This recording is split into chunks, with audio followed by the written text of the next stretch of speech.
Boa noite, meus amigos e amigas. Estamos aqui na segunda parte do vídeo de animais da criptozoologia na Bíblia. Então, nessa parte aqui, eu separei algumas imagens. A primeira imagem, eu tentei pegar uma coisa que é mais como a criatura é vista nos dias de hoje, na cultura pop, e as outras coisas que se encaixariam, criaturas que se encaixariam nessas descrições da Bíblia e criaturas que eu imagino que seriam. Então, começando aqui com o Leviatã, eu peguei essa imagem que um artista esculpiu na internet. Então dá para ver aqui que tem várias cabeças, como na descrição, em Salmos, que Deus destrói, que Deus esmaga as cabeças do Leviatã, da serpente. A gente vê também em Isaías. Então, aqui também ele se encaixa na descrição, sendo uma criatura com escamas extremamente fortes, mas obviamente é uma criatura mais mitológica, assim por se dizer. Essa aparência dele, essa boca cheia de espinhos, esse grande número de cabeças, não é uma coisa que a gente encontra nos dias de hoje. O mais próximo que a gente teve dessa questão de cabeça é com animais que sofrem de algo chamado bifurcação axial. Eu estou traduzindo do inglês direto, então pode ser que esteja incorreto esse termo. Mas esse termo é usado para quando o animal nasce com duas cabeças. Então a gente vê isso com um grande número de animais, com tubarões, bovinos, tartarugas, lagartos, cobras, crocodilos e uma série de criaturas. Então, até hoje eu não conheci um animal que possuía um número maior que duas cabeças e que elas fossem funcionais, então uma separada da outra, assim, que eles ainda podem se alimentar, mas pode ser que exista. Isso é realmente uma coisa de eu não saber. Mas o que eu tenho certeza é que um animal poderia ter duas cabeças. Isso é claro que é uma anomalia, de certa forma atrapalha a vida do animal, mas ele poderia viver, especialmente em cativeiro. Então a gente tem tartarugas, cágados, jabutis aqui nessa foto. Aqui nós temos também um dragão barbado sofrendo com essa bifurcação axial, e até mesmo cobras. Então, aqui elas têm essa união do pescoço delas. Isso acontece bastante também em cativeiro, porque às vezes tem muita pessoa que cria, então depois de muitas gerações a chance de acontecer defeitos de nascimento vai sendo maior. Eu acredito que até de um certo incesto que possa ocorrer entre os animais. Então, uma coisa bem interessante também que eu descobri há um tempo é que existe um fóssil de um dinossauro que possui duas cabeças. Então, isso é espécie de... Não sei se é exatamente um dinossauro, um réptil marinho antigo, né? Um fóssil dele que ficou registrado essas duas cabeças. Eu até estava pensando que era um feto, mas na verdade não é bem um recém-nascido também. É uma criança dessa espécie de réptil. Não se sabe se ela sobreviveu muito, provavelmente as duas cabeças acabariam atrapalhando um pouco, mas é um registro de que essa anomalia ela acontece em répteis já faz bastante tempo. Então, seguindo aqui algumas imagens de répteis pré-históricos antigos, aquáticos, que eu imagino que também se encaixam, que não são exatamente serpentes, mas que estariam no perfil de um Leviatã. Aqui nós temos a representação de um plesiosauro, e eu já digo de início, nenhuma dessas imagens é minha, todas eu peguei da internet, então não clamo a autoria de nenhuma delas, estou aqui usando apenas para ilustrar as representações. Então aqui nós temos um plesiosauro, dá para ver que ele possui um longo pescoço, essas barbatanas que auxiliam no nado também. Imagina-se que ele utilizaria os dentes para caçar peixes e às vezes outros crustáceos, outros tipos de animais. Nós temos também esse parente do ictiosauro, que eles têm essa forma mais de um golfinho ou até mesmo de uma baleia, essa forma mais redonda. Então não se encaixa muito com o serpente, com o próprio termo serpente, mas ainda assim é um réptil marinho. E é um réptil marinho bem, bem grande, especialmente essa espécie aqui. Então essas imagens também, elas todas não representam como essas criaturas pareciam de verdade. Porque a maioria dos fósseis, a gente tem vestígios, a gente tem garras, dentes, pedaços do crânio, e as pessoas tentam fazer uma imagem a partir disso. E acaba que muita gente erroneamente acredita que, por exemplo, Isso era como um plesiosauro parecia, mas na verdade isso é uma imaginação, isso é uma interpretação de um artista que olhou o fóssil e tentou criar a criatura. Isso também é um assunto do vídeo na questão da evolução, porque a maioria das criaturas, muito dificilmente a gente vai ter um fóssil bem preservado, um fóssil completo como esse aqui, que dá para ver o pescoço, as cabeças, a cauda. Na maioria das vezes são poucos pedaços, vestígios, e daí é difícil dizer como que a criatura aparece. Por isso também que de tempo em tempo a gente tem dinossauros sendo reinventados. Então a maneira como a gente vê eles muda completamente, porque novos fósseis são descobertos, etc. Aqui nós temos também outro elasmossauro, ou parente elasmossauro, que eu acredito que o nome é Aristonectes quirinquensis. É o nome dessa criatura. Então o artista até utilizou aqui essa questão desse compartimento no pescoço, similar a uma baleia, um crocodilo também. Então, criaturas que nadam nas profundezas, de certa forma lembram uma serpente, por causa do seu longo pescoço, do seu longo corpo e barbatanas curtas. Então aqui a gente tem também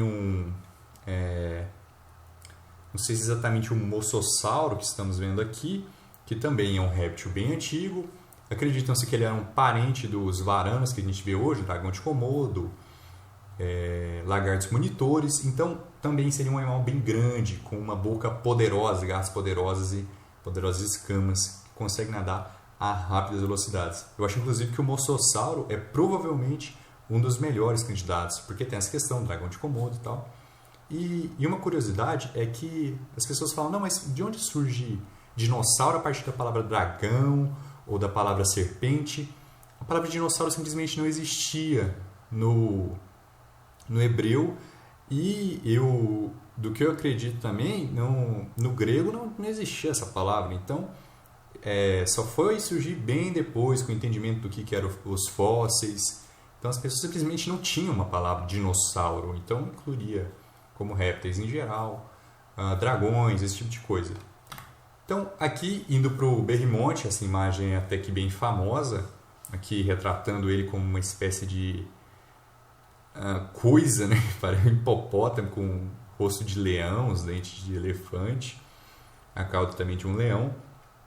Isso é de uma imagem que tem o Berrimonte e o Leviatã, um olhando para o outro. Eu não peguei a imagem completa, mas é uma criatura grande, uma criatura poderosa, mas isso é o que está na cultura pop, eu acho, que é uma visão mais do Berrimonte como um mamífero.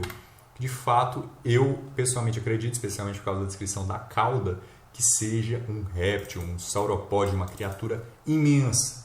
Eu acho essa imagem muito legal, porque aqui ele se levanta nas duas patas e você vê o tamanho dessa criatura, a força que ela tem, o pescoço chegando às alturas.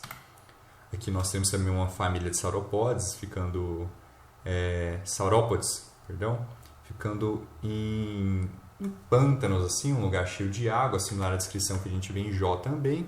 Então, foram, se eu não me engano, são as maiores criaturas que já existiram, uma das espécies desses saurópodes. Não sei se é o titanossauro, o argentinossauro. Sempre estão descobrindo espécies novas que são uma maior que a outra.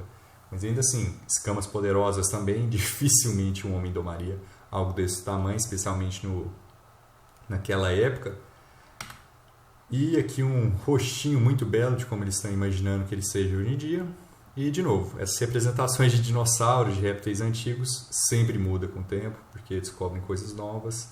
Então, agora, indo para o sátiro. Aqui a gente tem uma representação de um jogo de RPG D&D, Dungeons and Dragons, que tem esse hibridismo de uma cabra e de um humano, uma coisa bem feia. Vocês vão encontrar isso também no filme As Crônicas de Nárnia. O sátiro é um dos personagens auxiliares. E é isso que a Bíblia mostra. Não, ela descreve mais como uma própria cabra mesmo. A gente não vê nenhuma menção de uma mistura de humano com cabra. Então, como eu tinha dito, a cabra de Damasco é o meu mais forte candidato a isso. Eu imagino que a menção de sátiro seja simplesmente para uma cabra mesmo, uma subespécie de cabra. E aqui a gente vê que esse bicho uma aparência assim, muito linda, muito bonita, né? Putz grila, tadinho desse bicho. Mas que, de certa forma, de certa forma, até que lembram o humano. Então, a orelha, os olhos, a posição da boca, de uma maneira bem feia, ainda tem uma feição humanoide. Então, se alguma coisa escrevesse um sátiro das espécies de cabra que eu conheço, eu diria que é isso. E nada similar a um humano literal com patas de cabra. Então, tem também a questão da deformação que pode acontecer, igual com os animais de duas cabeças. Às vezes, os animais podem ter problemas no crescimento do feto e o rosto deles fica todo desfigurado dessa forma, que também lembra o humano. Mas como é uma anomalia, é uma coisa mais rara de se acontecer. Então, aqui nós temos um Cocatric.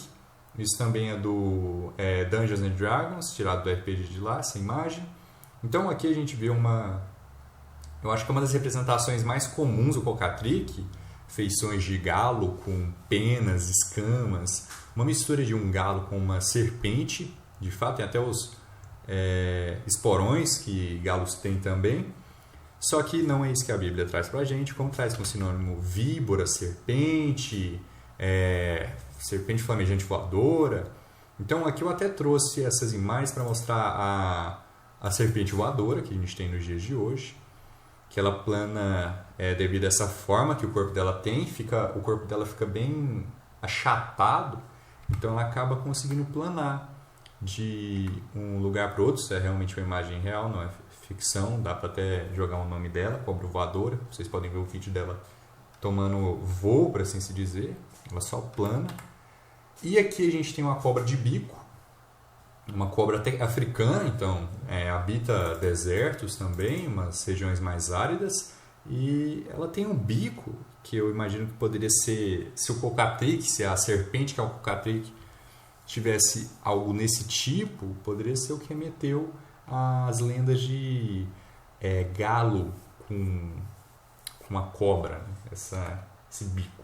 E aqui a gente tem a questão do veneno, que a gente sabe que é uma criatura venenosa, mas quando fala voador, se tomarmos em consideração que se refere ao veneno flamejante, aqui essa cobra é uma Naja cuspideira, uma cobra também que habita a região africana, e ela faz justamente isso, ela atira o veneno dela bem longe, na direção dos olhos do predador ou da pessoa que está importunando ela. Então, aqui também eu trouxe uma série de imagens. Isso daqui é eu acho que a tradução seria lagarto-minhoca da Flórida, que na verdade é uma Fisbenia, é um parente das cobras e dos lagartos, mas eles têm uma própria classificação no mundo dos répteis. Só para demonstrar uma coisa, esse formato de serpente, de patas bem pequenas ou de nenhuma pata em total, em geral, é algo muito comum nos répteis e nos anfíbios. Então, a Bíblia ela dá de sinônimo de serpente ao Leviatã, ao Cocatric, aos dragões. E isso tem até uma grande correlação com o que a gente vê nos dias de hoje, que são várias criaturas diferentes, não são a mesma coisa. Isso não é uma cobra, isso é uma cobra. Agora, isso daqui também é um parente da cobra, que tem até um biquinho. A gente tem aqui um lagarto, tá vendo? As patas bem pequenas, mas o formato do corpo é similar a uma serpente. É todo esse longo tronco, essa cauda também. Aqui a gente tem outro lagarto de vidro. Para quem é europeu deve ser mais comum essa criatura. Então, ele também consegue tirar a própria cauda igual um lagarto, diferente das cobras. Então, esse formato de corpo é bem curioso. Aqui a gente tem até um anfíbio. Esse anfíbio chama Caecília ou Cecília. Então, sem patas também. O formato tubular, por assim se dizer, sem patas ou com patas pequenas, vestigiais, é algo comum no mundo herpetológico de répteis e anfíbios. Então não me surpreende que os sinônimos para dragões, para leviatãs, para cocatrix sejam serpentes. Então aqui a gente tem aqui até uma salamandra boliglosa, se não me engano, é o nome da subespécie, que é das que tem aqui no Brasil. E olha o tamanho da cauda desse bicho. Se você vê de longe, parece que nem tem pata. Então aqui chegamos de novo ao unicórnio, né? Que a gente tem uma montagem bem... uma foto real, né? Quem ousa dizer que isso é uma montagem? Mas é como os unicórnios são vistos hoje em dia, na maioria dos desenhos de criança pequena, de menininha, a gente vê um bicho com chifre, com asas, cavalo branco. Mas o que eu imagino que ele seja, na verdade, seja isso, um unicórnio siberiano ou um rinoceronte lonoso. Uma criatura extremamente poderosa, uma criatura que realmente existiu e, se eu não me engano, ela existiu junto com os humanos. Então, mesmo a ciência mais cética, que não diria que os dinossauros conviveram com os humanos ou que não concorda com o criacionismo, ela admite que esses animais viveram no mesmo período de tempo que os humanos, ou período próximo, mas enfim, é claro que essa criatura habita as neves, eu não imagino uma criatura dessa perto de Israel, de Judá, mas às vezes um parente, uma subespécie que apresente também esse chifre enorme, esse grande poder e essa capacidade de se movimentar rapidamente. Então, tem até aqui uma foto que eu separei que tem o nome de umas espécies dos crânios que acharam. Isso aqui são todas espécies extintas. Então, a gente vê aqui que o tamanho do chifre muda, até o próprio corpo desses parentes de rinoceronte muda, porque a gente sabe que, diferente de um rinoceronte comum, o unicórnio ele é mais gracioso, ele possui mais destreza, pelo menos em sua juventude. Então, pode ser que esse seja um rinoceronte comum, eu não vou garantir com certeza, que eu não conheço pelo nome científico. Então, aqui para completar, dragões, como eu já mostrei várias fotos de serpentes, as mesmas coisas que estão para Leviatã e para Cocatrico pode se aplicar também a um dragão, porque a gente vê como sinônimo para serpente. Mas hoje em dia a gente tem criaturas que chamam dragões. Então aqui a gente tem um dragão de Komodo, uma criatura extremamente veloz, poderosa, com uma mordida repleta de veneno. Alguém vai falar, não, é bactéria, mas pelo que eu sei, hoje em dia eles acham que é veneno. Está sempre atualizando isso também, ainda é um grande mistério. Garras poderosíssimas, conseguem escalar, nadar, fazer um tanto de coisa. São animais bem fortes mesmo. Eu acho que a descrição, o nome de dragão para eles é realmente merecido. Então aqui a gente tem uma criatura que é famosa para quem gosta de pets répteis e principalmente para australianos, que é o dragão barbado. Ele não é tão majestoso como o dragão de Komodo, é um animal até que pequeno, e o nome dragão barbado vem porque ele consegue expandir essas escamas na parte de baixo da boca enquanto ele se enche de ar para assustar. Mas só para entender que a gente tem menções de o nome dragão para criaturas comum dos nossos tempos. E aqui a gente tem o lagarto voador, né, que ele também utiliza, assim como a cobra voadora, ele utiliza extensões do corpo para planar, mas enquanto a cobra, se eu não me engano, ela usa as próprias vértebras para expandir, ele tem também aqui umas próprias costelas envolvidas ou algo nesse tipo, com essa membrana, que também vem com cores muito bonitas e permite com que ele realmente plane de árvore para árvore. Então, eles também carregam o nome de dragões voadores, lagarto dragão voador. Então, e por último aqui a gente tem uma imagem de um lagarto também, com pernas bem minúsculas, um skink, um lagarto skinídeo, lagarto australiano. Então, as fotos se encerram por aqui. Era todas as criaturas que eu queria demonstrar para vocês, mostrar as fotos para ficar de um entendimento mais fácil, que todas essas criaturas aqui, todas essas unicórnios, sátiro, dragão, leviatã, que a Bíblia cita, apesar de hoje em dia serem consideradas criaturas mitológicas, existe uma possibilidade delas terem existido, sem dúvida nenhuma, e existiram. A Bíblia retrata elas até como animais comuns. Então, no mesmo lugar que fala de um avestruz, por exemplo, também fala de um unicórnio, de um leviatã, de um dragão, antros de dragões, no mesmo lugar que corujas ficariam. Então, são criaturas que existiram, são animais que existiram. Então, ou às vezes existem até hoje, a gente não identifica pelo mesmo nome, ou a gente não identifica pelas mesmas características. Então, espero que tenha sido informativo. Vai ficar faltando apenas o vídeo do texto dos dragões mesmo, aí eu vou fazer gravando a câmera mesmo.